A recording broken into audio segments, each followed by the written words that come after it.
Sunday morning political show, Sunday edition. Thanks for joining us. A lot has been happening this past week. We shall be talking about a lot of it and putting much of it into perspective. But of course, we'll take a look at what NASA plan. We hear there is a radical plan to try and reorder things should their roadmap or plan to for fresh elections fail, trying to say they'll call for a referendum, create a prime minister position. We'll take a look at all that when taking a look at the top stories in the newspapers. And also we'll take a look at President Uhuru Kenyatta's legacy or his activities since being sworn in. His allies had promised a ruthless and tough presidency, eager to leave a sound legacy. Since his inauguration, we have seen a number of things. We have seen him reading the Rights Act to the cabinet, restructuring the police service, receiving resignation letters from the Attorney General and the Director of Public Prosecutions. Is this Uhuru Kenyatta going for a firm grip for that legacy? We'll talk about all that. Of course, we'll talk about the arrest and detention of the Nandi Hills MP, Alfred Keter, and what all that brings the politics around that. Also, the resignation of Egidhu Muigai as Attorney General after 6.5 years. Thank you for joining us. Let's start with what's happening in the newspaper.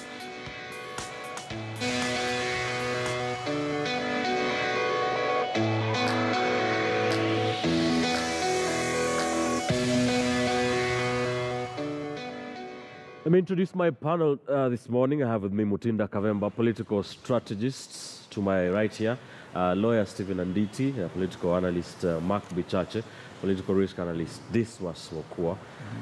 Thank you, gentlemen, for joining me on the show this morning. Good morning. Good morning. Let's begin with what's happening in the Sunday Standard on page 8 of the Standard. And this is a story about President Uhuru Kenyatta goes for firm grip on power. Since he was sworn in, of course, listing or reporting on the things that he has done, marshalling the Jubilee MPs, reorganizing the police command, reading the Rights Act to the cabinet secretaries, and having the AG and DPP resign. Those up close to him promised the country a ruthless President Uhuru Kenyatta. Let me start with you, Dismas. Is this what we are seeing? Well, you know, at some stage, people have been asking the question that is the president having an undue influence over the judiciary and the legislature? And is that right for the nation Kenya? In my view, as a nation, if we've been able to identify our national interest and our public interest, and they're consistent with President Kenyatta's selfish interest, then we will be able to make very good progress. Because from where President Kenyatta is seated, he's able to understand the entire Kenya and where Kenya is supposed to be going. All right. So if his intention is to have unbearing influence at the judiciary and at the legislature in a manner that serves our national interest and in a manner that serves our public interest, then we'll be in a very good place. He'll be able to deliver on his Big Four agenda and uplift the nation. We would easily become a superpower in Africa, a nation to reckon with. But the big question is that President Kenyatta's selfish interest consistent with our national interest, and his selfish interest consistent with our public interest. All right. And in the process of him having this overbearing influence, is the minority in the National Assembly and the minority in the Senate able to play their games? And it seems to me that the NASA minority in the two houses are now lost in the woods. They're not able to come and play up to the plate and, you know, have their role. Right. And the same applies to Mr. Anditia and the Law Society of Kenya. One would have expected the Law Society of Kenya to be very vibrant along other key players in civil society. So that's not the case. And when you look all over the world, countries that have made progress, if you've got a president who really loves his nation, and he's got influence over the other institutions, then you make progress quickly, like Singapore, like South Korea, and like South Africa before you had the entry of Ramaphosa.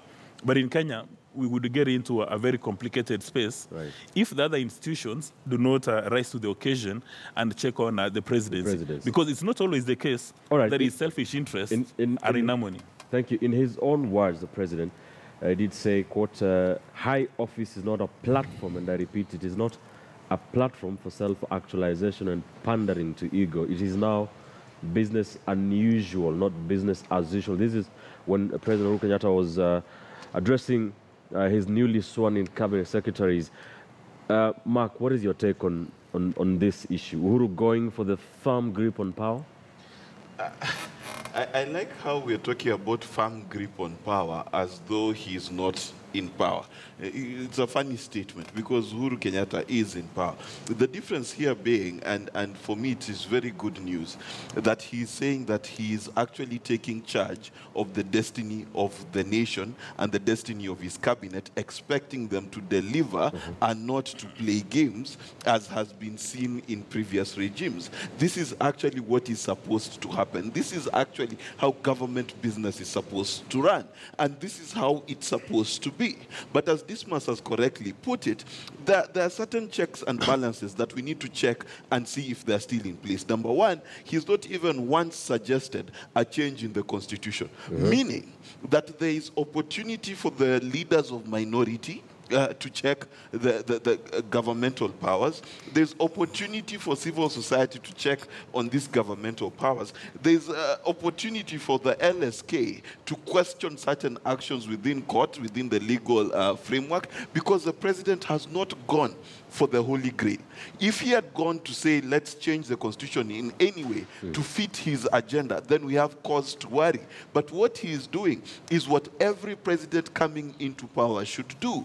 In the United States, for example, Donald Trump is basically erasing Obama from history. He's undoing everything that Obama did. What is the job of the Democrats? What is the job of the lawyers in the States? We saw when he had the Muslim ban, he was taken to court and it was suspended. So what we need in this country is we actually need a president who's doing what Uhuru Kenyatta is doing, and we need an opposition that needs to get its head out of August 8th and realize that we are in February and we are past Valentine's. The honeymoon is over. We need to start working. Ben, allow me to take a divergent view here. When you're talking about the minority, both in the National Assembly and the Senate, in as much as they don't have the numbers, that's why the reason that they're a minority. But at this stage, they're facing an outstate situation. They've been frustrated. A few days ago, Junet Mohammed and Badi were at the National Assembly, and they made some statements which would make any democratically elected president very nervous. That in the course of their businesses, they are stopped in the middle of the road, and their official vehicles are moved away. They're told, get your personal belongings from this vehicle and walk back, get your car from somewhere. Now, you cannot expect the minority to be so effective if in the delivery of their services, the same executive which is supposed to give them a conducive environment is giving them a beating left, right, and center. That's number one. Then number two, when you're talking about the democracy within the two political parties, again, you cannot expect people with the divergent views from, say, Jubilee, to openly express their views when you are invited for a parliamentary group meeting and you are not given the opportunity to express your views. Essentially, you are given instructions and you are told, if you're not going to toe the line, we are going to discipline you. So we must be very careful of that. Because there's a high probability that at some stage, the president may actually be thinking that he's working for the interest of the nation, but he's not. And you need effective institutions all over to remind him. You know, Mark, what I find funny is that we are playing a game where halfway NASA is not in parliament, it's not participating in vetting, it's not participating, and then every time, this is the second time they're complaining about official vehicles. If you're not on official duty, why do you need an official vehicle? Let's just be honest. For me, what as a Kenyan... Are you agreeing with the taking away of... No, absolutely not. But what should happen, in some of what should happen, if that car was taken in the course of you exercising your duties, that is very wrong. But if you've refused to exercise your duties, if you refuse to appear in parliament, what do you need the official let's bring in the legal... But just allow me to say this banding one. I don't want it to be a dialogue between the two of us. It is becoming one. No, again, Mark must be reminded that in a Commonwealth parliamentary democracy, boycotting sessions of either the plenary or committee meetings is actually participating in democracy. You must not be seated. You can boycott. Is it participating or it's letting whoever is in the majority party just do whatever they like and you can't blame them? Boycotting is an accepted form of expressing your frustration. It's not a big... So when you express your frustration, then right. the Parliamentary Service Commission or whoever is responsible has no powers then to come and take your car until you are not going to function. It doesn't happen that way. All right, many people think that NASA have absconded duty. Let's bring in LSK. You have been mentioned adversely, and I can see you wearing the yellow ribbon. Yes. What do you think about the whole situation? What's happening with Jubilee? I mean, it's all within the law, like them whipping their parliamentarians to front the party ideals or plans. And Uhuru Kenyatta doing all these things, that all these words are being used, firm, strong. What's your take on this? I equally am amazed with the phrase firm grip on power, because for me it simply means the president has some sort of grip on power, but it is not as it should be. Perhaps it's a little bit slippery.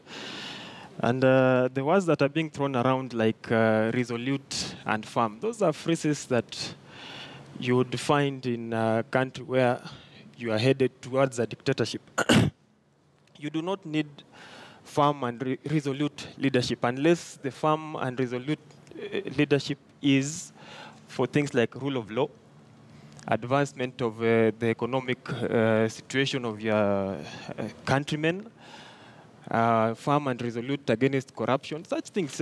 But to say that the president is going to be firm and resolute against his citizens, I don't think. Perhaps we are talking about a ruler, not a leader. About the LSK, I think the LSK has a major role to play in the governance of this country. You have seen I'm wearing a yellow ribbon. This ribbon justifies our cause for justice. We are against impunity and willful disobedience of court orders. Protest with the court orders being torn. That's what it's about, right?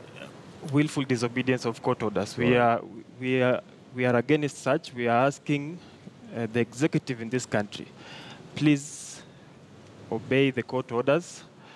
The LSK has not lost its mojo, and if it has, that's the reason, the more reason why there is an election, and we have candidates like myself who are going to bring it back. All right. Yes. We'll come back and talk about whether it's the LSK has lost its mojo. Utinda, yes. Uhuru and firm grip on power. You see, the government is structured in such a way that we have three arms of government. Yes. There is the legislature, there is the judiciary, and there is the executive. Right. And the president is the head of the executive. And there is everything right with him getting hold of the executive arm of government to ensure that his agenda for this country is fulfilled. And the Constitution has safeguards for the other arms of government. And it would be upon those who are serving in those other arms of government to ensure that their space is not infringed on. That is both for the parliament and for judiciary. Because, like, for instance, the issues of the minority leaders' vehicles being towed away, I don't think that should actually be blamed on the executive, because if you go to parliament, then parliament has its own way of doing things. Mm-hmm. Those vehicles, those offices, and whatever other things that members need come from the Parliamentary Service Commission and have very little to do with the executive arm of government, unless, of course, the parliamentary leadership is ceding some of its powers to another arm of government. Then it would be them to blame. And for that matter, I have no problem with the president taking charge, because at the end of the day, the buck will stop with him on very many matters. Right. If he succeeds, credit goes to him. If he fails, then blame goes for him. Right. So it's only fair to let him have, a firm grip on the arm that he leads, and to give him his time, so that at the end of the day, there will be no excuses for not delivering on whatever promises that he has given us. All right, very quickly, let's look at the other side of the coin. And on page 9 of the Sunday Standard, NASA's radical plan to shake up presidency, force election. Should the push for presidential elections by August fail, opposition has proposed changes to electoral laws to prevent some regions from presidency. I don't know what that means. The National Super Alliance Planning Convention, People's, it's calling the National People's Convention, Proposal as per roadmap by the Assembly entails a power-sharing arrangement that suggests the creation of a prime minister position. Mutinda, what's your view on that? I think, you know, we need to be very careful about some of these things, because some of these things are not necessarily meant to be anchored in law. And I want to give you an example of Nigeria.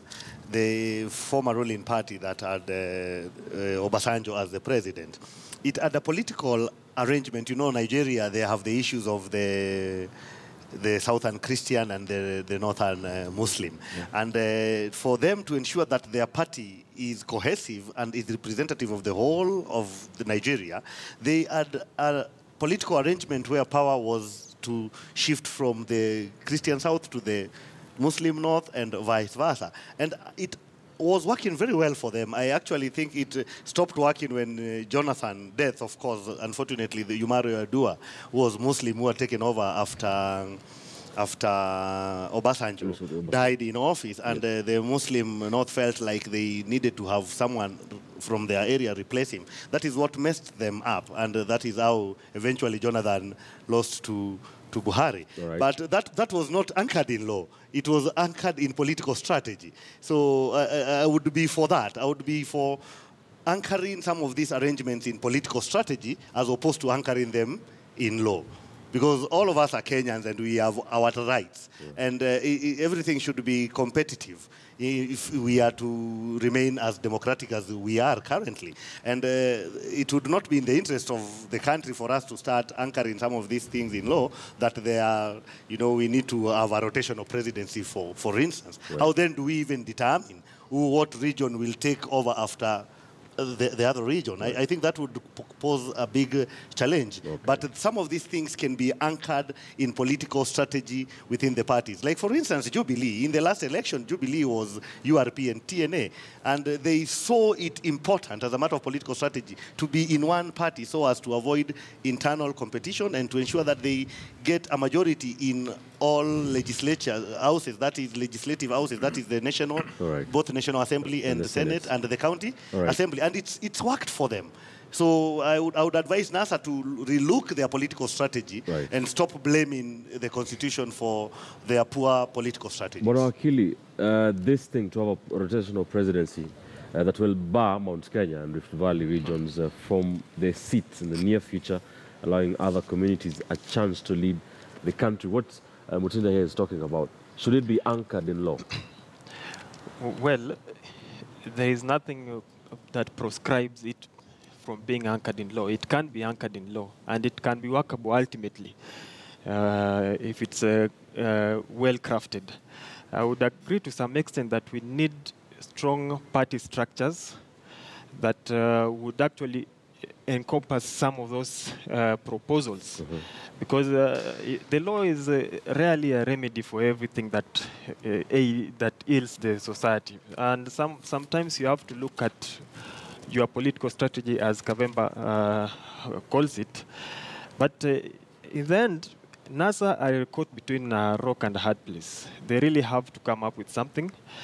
And from my perspective, if the trajectory they are taking is not illegal and can fall within the confines of the law, then they are within their rights to pursue it. All right. Yes. Mark, in 30 seconds only, what do you think about this? Number one, what's the nature of politics? Politics is competitive, okay? And the question NASA has to ask itself is not what is the law saying, is how do we win in 2022? That needs to be their concern. August 8th, another referendum, all of those things are not going to bear fruit. The question has to be to themselves, what kind of organization, what kind of strategy do we need to have to win 2022? And the strategy of saying we won in 2017, it was unfair in 2017, has never worked anywhere in the world. What they need to do is consolidate and find a way of going on as a unit to win.